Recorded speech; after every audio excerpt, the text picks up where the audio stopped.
I see dignitaries. I see my teacher, Dr. Venkatesh, sitting there. I see my colleagues and juniors. Referring to pediatric surgeon starts with the first basic step of living together. If we practice together, we win. Therefore, you need to have surgeon along with the pediatrician. For 30 years, I've been arguing this in all the forums, entire India, that pediatric surgeon should be with the pediatrician, not with general surgeons. But unfortunately, it's not happening. Today, I'll confine myself to going to refer to pediatric newborn to pediatric surgeon. First thing to understand is how to recognize a surgical neonate when we feel that the newborn requires surgery. The situation comes in 3 or 4 phases of development of the fetus to the newborn and not going to the older child and infants and adolescents. Therefore, there are situations where antenatally you require a pediatric surgeon to be associated to assess whether to continue the pregnancy, if so, when and how long, where to deliver, and at birth, and lastly later. Some of the things that you diagnose early, but you would like to refer later. I'll not go into that aspect. Antenatally, 2 important conditions associated with many of the pediatric atresia, and therefore you need to know when there is a polyhydramnios, how to look for these upper J abnormalities which are correctable, and neural tube anomalies, some of them are correctable. And then some structural abnormalities which are obvious easily can be referred to the pediatric surgeon. If the intestines are echogenic, indicate intestinal obstruction in utero. Remember that and try to involve him. If the gastric bowel is not seen, indicates proximal esophageal obstruction, that is esophageal atresia. And that part you have to know. And if the bowels are exposed already, exomphalos major, gastroschisis can be picked up antenatally. Polyhydramnios, particularly when is seen along with polypregnancy, when the stage 4 reflex, please involve the surgeon early. Then the vomiting, I already told about bilious, gut stain, persistent and associated. When the vomiting is of the distension, call a surgeon. When the vomiting, a patient doesn't pass motion, if the patient is dribbling and vomiting, it may be postnasal walls already in uremia. This particular patient was referred to me for unexplained vomiting and was treated for quite a long time. And when I saw it was already 3rd week, the patient had, when I saw, as pleural effusion. This patient also had after 3 years an abdominal component which he developed to paraparesis and treated as poliomyelitis. Then distress in the newborn, again a subtle distress was picked up by the neonatal nurse. And this particular patient was born with a thyromegaly, an infant of diabetic mother. And if you find that the thyroid is diffusely enlarged, plain radiograph clearly showed tracheal decompression. An MRI showed that the solid swelling and trachea is pushed back. And at exploration you find whitish nodule and thyroid, that was teratoma. And therefore this is how we can pick up if we see it together. Otherwise, you could have easily missed them. Then this was a child with persistent vomiting again, a scaphoid abdomen you find. This was a classical malnutrition, picked up on malnutrition, missed on CT scan. And barium meal standard showed dilated loop and paucity of barium going down. This was a classical malnutrition, a LAS procedure was done.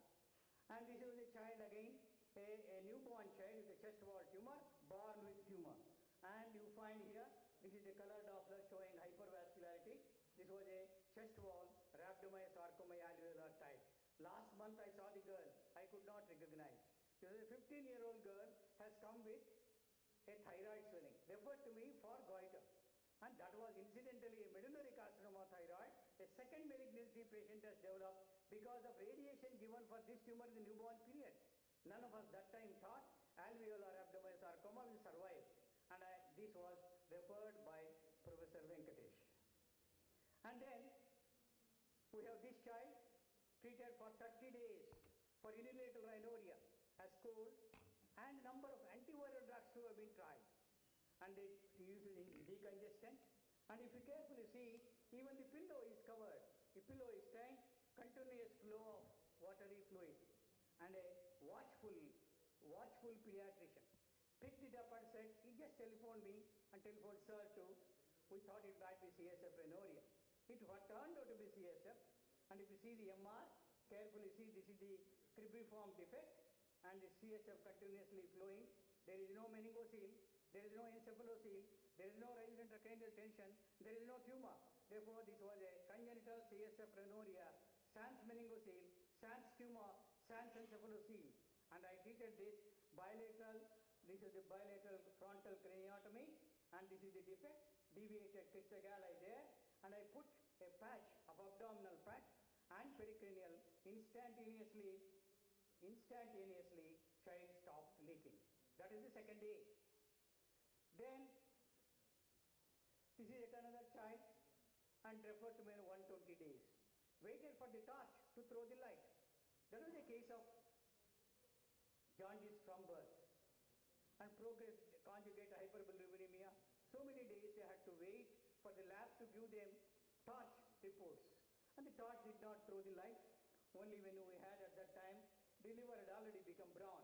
And we did a Kasai's operation. We thought the prognosis bad, liver showed cirrhosis. But after 9 months, child was fit enough. He had 4 milligrams %. And last year, at 19th year, he underwent liver transplantation in USA. And he's a 15 days baby. Again had bilious vomiting. 15 days he was normal. Then I found this abdomen was slightly tense. And I did not find anything. But my pediatric colleague said, it looks like intestinal obstruction, sir. Can it be internal hernia?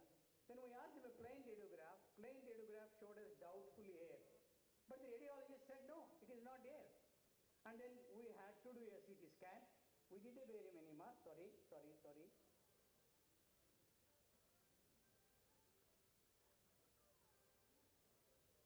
When we found there was a perforation secondary to a Meckel's diverticulum internal hernia and a gangrenous Meckel's diverticulum.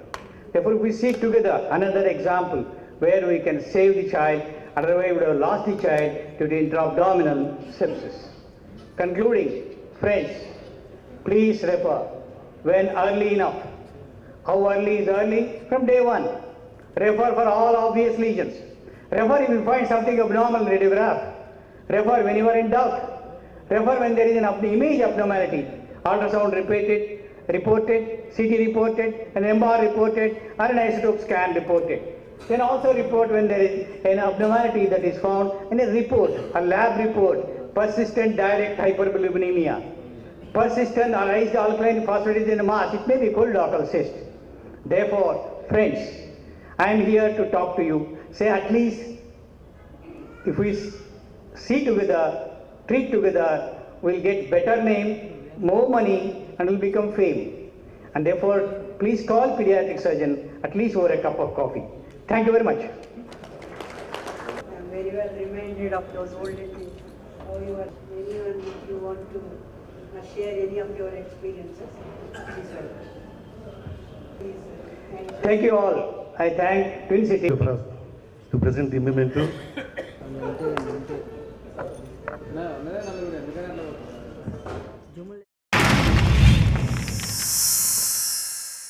Like and subscribe Eagle Media Works.